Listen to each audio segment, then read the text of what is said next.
এই ছাত্ররা এই মাসে বেতন কে কে দিছাও? ভাল লাগছে ভাল লাগছে। কি রে সন্দীপ, তুই আর তুলিস নাকি? তুই বেতন দিস নাই?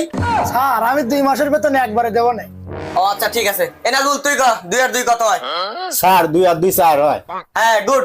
এই সন্দীপ তুই ক 1,75,000 আর 350 কত হয়? আর আমি এত সহজ প্রশ্ন তুই পারিস না।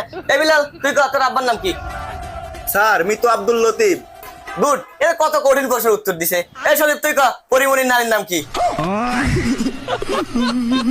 আর আমি তুমি পড়া পারো না, তুমি পড়া পারো না, তুমি পড়বে। হ্যাঁ? এই জুয়েল তুই ক বাংলাদেশের জাতীয় ফুলের নাম কি? স্যার শাপলা ফুল। Good good, very good, brilliant ছাত্র। এই সন্দীপ তুই ক একদিনই দুটি মিস্ত্রি একটা ঘর বানা ফেলাইলো, তাহলে সিমেন্টের দাম কত? স্যার পারি না স্যার। আর আমি বেতনে দিস না। স্যার আমি কালকে আপনার বেতন নেব স্যার। ঠিক আছে